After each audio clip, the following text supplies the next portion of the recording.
I think you and I both agree on this, that recycling as it that exists conceptually or in reality is kind of bullshit. Yeah, the main reason I participate in it is to take up less room in the garbage can. Yeah. I know it's going to go to the same place. I just put it in a different bucket. Lego bomb would be the worst, and it would be Demonetized. a ground burst, so Legos spread all across the ground, so everybody like hurts their feet as they step on them. Because everybody knows there's no pain like a barefoot stepping on a fucking Lego. Remember when cereal boxes had prizes inside, right? If you open the box flat, you cut things out and tape things together and you build yourself like a little robot. Whoever came up with that idea was probably building paper airplanes at their desk, and their boss came along. They're like, "What are you doing? You're fired." And like, no, wait. This is a marketing. Hear me out. And that's the important thing that we need to be aware of, or make it part of our lifestyle, I guess, that, hey, before you throw that away, is it possible to reuse that? Can you think of a place that could possibly live another life, a second life? And that's all it takes, too. One time where something's reused and it makes a massive impact. If everybody did that with everything.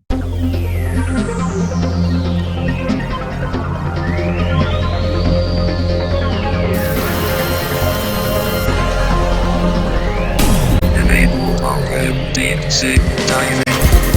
Ordinary frozen lava.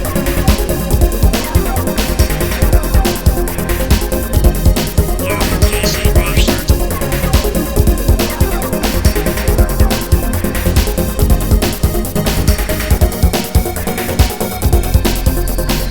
Visualizing season 6 of Kitchen Sick Microscopy.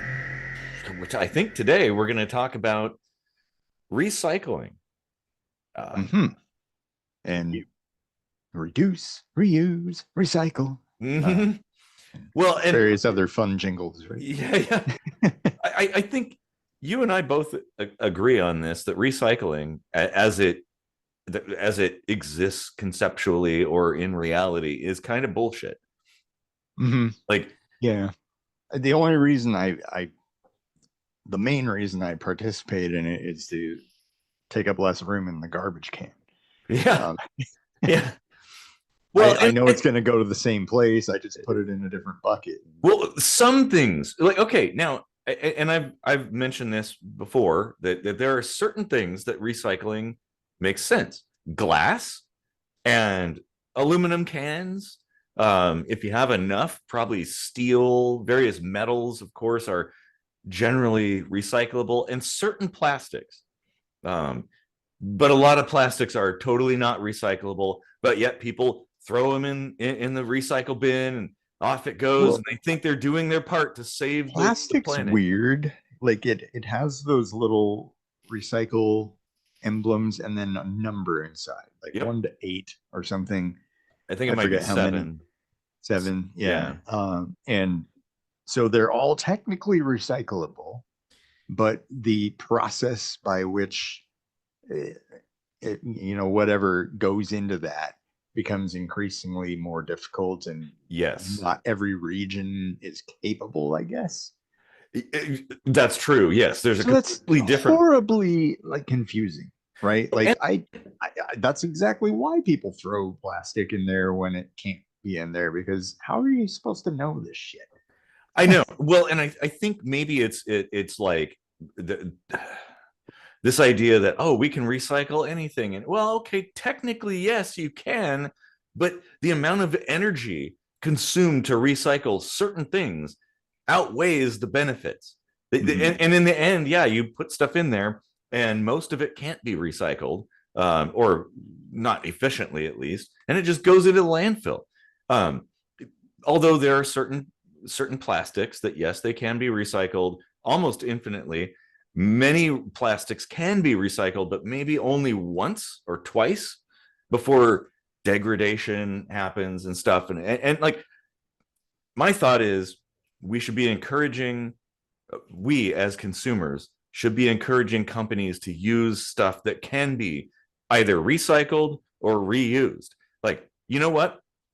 It's still a thing.